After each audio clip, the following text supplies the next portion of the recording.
జగన్మోహన్ రెడ్డి సొంత ఇలాకాలో జరిగినటువంటి జడ్పీటీసీ ఎన్నికల్లో వైకాపా అభ్యర్థులు ఘోర పరాజయాన్ని చవిచూసినటువంటి నేపథ్యంలో దానికి నైతిక బాధ్యత వహిస్తూ జగన్మోహన్ రెడ్డి రాజీనామా చేయాలనేటువంటి డిమాండ్లు వెల్లువెత్తుతూ ఉన్నాయి. జగన్మోహన్ రెడ్డి రాజీనామా చేస్తారనేటువంటి ప్రచారాలు కూడా జరుగుతూ ఉన్నాయి. ఈ నేపథ్యంలోనే ఈ అంశం మీద మనం పూర్తి స్థాయిలో విశ్లేషణ చేసుకుందాం. ప్రస్తుతం మనతో పాటున్నారు ప్రముఖ రాజకీయ విశ్లేషకులు, ప్రముఖ సీనియర్ జర్నలిస్ట్ డివిఎస్ గారు. సార్తో మాట్లాడదాం. సార్ నమస్తే. సార్ నమస్తే. సార్, జగన్మోహన్ రెడ్డి సొంత ఇలాకా అయినటువంటి పులివెందుల్లోనూ అలాగే ఒంటిబెట్లో జరిగినటువంటి జడ్పీటీసీ ఉప ఎన్నికల్లో వైఎస్ఆర్ కాంగ్రెస్ పార్టీ అభ్యర్థులు ఘోర పరాజయాన్ని చవిచూసినటువంటి నేపథ్యంలో జగన్మోహన్ రెడ్డి ఆ ఓటమికి నైతిక బాధ్యత వహిస్తూ ఆయన తన పదవికి రాజీనామా చేయాలి అనేటువంటి డిమాండ్లు వస్తూ ఉన్నాయి. దీని మీద మీ విశ్లేషణ ఏంటి సార్? అంటే నైతిక బాధ్యత వహించి రాజీనామా చేయాలి. ఓకే. ఎందుకంటే తన సొంత నియోజకవర్గంలో మరి ఇవాళ 2 జడ్పీటీసీలు తెలుగుదేశం ఘన విజయం సాధించడం కాదు, అసలు ఘోర ఓటమి. మీరు చెప్పినట్టుగా డిపాజిట్లే పోయిన పరిస్థితుల్లో కనీస నైతిక బాధ్యత వహించి జగన్మోహన్ రెడ్డి ఎమ్మెల్యే సీటుకి రాజీనామా చేస్తాడా? ఓకే. చేస్తే కొద్దో గొప్ప పరువు మిగులుద్ది. అసలు పరువు ఎక్కడుందంట? ఓకే. ఉంటే కదా నిలబెట్టుకునేటందుకు కృషి చేయటం. మరి అటువంటిప్పుడు రాజీనామా ఎందుకు చేస్తాడు? ఇప్పుడు ఒకటి ఏది, ఒకవేళ రాజీనామా చేసి గెలవకపోతే మళ్ళీ కంటెస్ట్ చేస్తాడా? బాయ్కాట్ చేస్తాడా? లేదు, అర్థం కావట్లేదు. జగన్మోహన్ రెడ్డి అసలు ఏం చేస్తాడు? పార్టీ నడుపుతాడా? మూసేస్తాడా? జైలుకి వెళ్తాడా? బయట ఉంటాడా? అసలు అగమ్య గోచరంగా ఉంది. అంటే జగన్మోహన్ రెడ్డికి అర్థం కావట్లేదు అంటారా? పార్టీ ఎలా నడపాలో కదా మరి అర్థం కాకే కదా. ఎక్కడ ఉండాలో ఆయనకే అర్థం కావట్లా. తాడేపల్లిలో ఉండాలా, యలహంకలో ఉండాలా, పులివెందుల్లో ఉండాలా, ఏం అర్థం కాకు కాలుగాలిన పిల్లిలాగా తిరుగుతున్నాడు. ఏది, ఇప్పుడు తాడేపల్లిలో ఉండలేడు, అలాగని యలహంకలో నిద్రపడతలేదు, నిద్రలేని రాత్రులు గడుపుతున్నాడంట. ఓకే. జగన్మోహన్ రెడ్డి నిద్రలేని రాత్రులు గడుపుతున్నాడని పయ్యావులు కేసావు నేను స్టేట్మెంట్.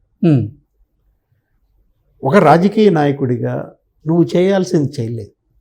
ప్రజలు నిన్ను నమ్మారు, వాళ్ళ తప్పు లేదు. వాళ్ళు నీకు అధికారం ఇస్తే 5 ఏళ్ళు వాళ్ళ నెత్తినికి పిండి కొట్టావు, వాళ్ళ మీదే తప్పుడు కేసులు పెట్టావు. వాళ్ళ భూములు కబ్జా చేశాడని, ఇళ్ళు నెలమట్టం చేశాడని, అసలు రోడ్లు తవ్వేశారు, ప్రాజెక్టులన్నీ కూడా ముంచేశారు, ఒక్క ఇల్లు కట్టలేదు. అసలు చేయాల్సినంత చండాలం చేశాడు. 30 ఏళ్ళు రాష్ట్రాన్ని వెనక్కి నెట్టేశాడు. ఇలాంటి పరిస్థితుల్లో జగన్మోహన్ రెడ్డి మొన్న 11 సీట్లు వచ్చాయి. సరే వచ్చినాయి, ఎంతో కొంత 40% ఓట్లు వేశారు. 11 సీట్లు వస్తే అవి నిలబెట్టుకోవాలి, ఇంకా పైకి ఎగబాకాలి. ఓట్లు ఇంకా పెంచుకోవటం, 11 సీట్లను ఇంకా వచ్చేసారి మరి 151 ఎలా చేసుకోవాలి? ఆ దిశగా నువ్వు పనిచేసావా? ఈ 14 నెలల కాలంలో జగన్మోహన్ రెడ్డి పనితీరు పట్ల ప్రజల్లో సంతృప్తి ఉందా? పెట్టు, ఒక సర్వే పెట్టు. ఓకే. 11% వస్తాయా సార్? ఈ 11 గోవాలేమో కానీ అది తీసి పక్కన పెట్టు. ఇవాళ జగన్మోహన్ రెడ్డి నాన్ సీరియస్నెస్ కాదు, అతన్ని జైలుకి వెళ్తానన్న భయం. మిథున్ రెడ్డి ఎప్పుడైతే అరెస్ట్ అయ్యాడో ఆ దెబ్బ నుంచి అసలు నిద్రపోవటం. చెవిరెడ్డి భాస్కర్ రెడ్డి, మిథున్ రెడ్డి వాళ్ళు శుభ్రంగా జైల్లో నిద్రపోతున్నారు. వాళ్ళకి ఇంకా అంతకన్నా జరిగేదేముంది? ఇంకా అలా అయిపోయింది. డ్యామేజ్ జరగాల్సింది డ్యామేజ్ జరిగింది కాబట్టి నిద్రపోతున్నారు వాళ్ళు. ఓకే. జైల్లో అయినా ఈయనేమో ఇక్కడనే నిద్రపోవటంలో ఒక భయం. ఇన్నాళ్ళు జనాన్ని భయపెట్టాడు, ఇప్పుడు జనాన్ని చూసి జగనే భయపడుతున్నాడు. ఓకే. చూసావా స్క్రిప్టు? ఎవరి స్క్రిప్టు? సజ్జలది కాదు, దేవుడి స్క్రిప్ట్ ఇలా ఉంటుంది అనమాట. అంటే దేవుడి స్క్రిప్టు ఇంత కిరాతకంగా ఉంటుందని మనం అనుకోవాలి, అనకూడదు ఆ మాట. దేవుడి సంబంధించి స్క్రిప్ట్ని కిరాతకం అంటావా? కానీ కిరాతకుల పట్ల కిరాతక స్క్రిప్టే ఇస్తాడు దేవుడు అన్నమాట. అది వాళ్ళు మనకు కనపడుతుంది. ఇప్పుడు ఆయన రాజీనామా చేస్తే మిగతా 10 మంది పరిస్థితి ఏంటి? జగన్ రాజీనామా చేస్తే వాళ్ళు కూడా చేయాలి, ఎందుకంటే మరి నాయకుడు కదా. అవును. అంటే మరి అందరూ నీకు మోకుళ్ళు నడుముకి కట్టుకుని బావిలో దూకుతారా? ఇప్పుడు జగన్తో పాటు వాళ్ళు బావిలో దూకడానికి సిద్ధంగా లేరు 10 మంది. ఆల్రెడీ పోనీ ఎవరి దారాళ్ళు చూసుకుంటారా? ఇవాళ అయ్యన్న పాత్రుడు ఆయన ఏదో మరి ప్రెస్ మీట్ పెట్టాడు ఏమో స్పీకర్. ఆయన అసలు జగన్మోహన్ రెడ్డి నువ్వు నీ నోటేమంటే ప్రజాస్వామ్యం రాజ్యాంగం మాటలు ఏంటంటే అసహ్యం వేస్తుంది అన్నాడు. ప్రజాస్వామ్యం అనే మాట జగన్ నోటి వెంట వస్తే అసహ్యం వేస్తుంది అన్నాడంటే అయ్యన్న పాత్రుడికి అసహ్యం కాదు, ప్రజాస్వామ్యానికే అసహ్యం వేసే మాట. వాళ్ళు ప్రశ్నలు పంపిస్తున్నారంట ఎవరు 11 మంది ఎమ్మెల్యేలు. ఆయన ఒక మాట అన్నాడు స్పీకర్, మీరు సభకు రావటంలా మీ ప్రశ్నలు మాకెందుకు, మేము జవాబులు తయారు చేయటం, మీరు వస్తే ఇస్తాం, చదివి చెప్తాం. వాళ్ళు గోలంట ఎవరు అధికార యంత్రాంగం మిగతా పార్టీల వాళ్ళు రానాళ్ళ ప్రశ్నలు పెట్టి మా ప్రశ్నలు ఎందుకు తీసుకోరు.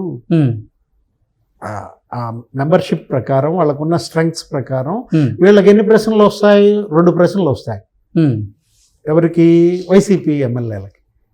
మీరు వస్తే మీ ప్రశ్నలు తీసుకుంటాం, లేకపోతే తీసుకోమంటున్నారు. అది అక్కడ సభ. ఈరోజు జగన్మోహన్ రెడ్డి ఆయన నైతికత ఇవాళ ప్రశ్నార్థకం. నిజంగా నైతికత ఉంటే, మొరాలిటీ ఉంటే రాజీనామా చేయాలి. 2 జడ్పీటీసీలు ఓడిపోయినందుకు చేద్దాం, చేస్తే తర్వాత ఏంటి పరిస్థితి? ఇంతకు ముందులాగా లేదు. పులివెందుల్లో మన మాట ఎవరింట్లో మనం చెప్పిన వాళ్ళకి ఓటేయటంలా, మనకు ఓటేయకపోగా బాయ్కాట్ చేయమన్నా కూడా చేయలేదు. ఇవాళ పులివెందుల కాదు, అది ప్రజావెందుల. ఓకే, అది జనవెందులుగా మారింది, జగన్ వెందులు కాదు. ఇప్పుడు మొదటిసారి వైఎస్ ఫ్యామిలీలో ఈ విధమైన గడ్డు పరిస్థితి. ఓకే, అంటే వాళ్ళకలే, జనానికి కాదు.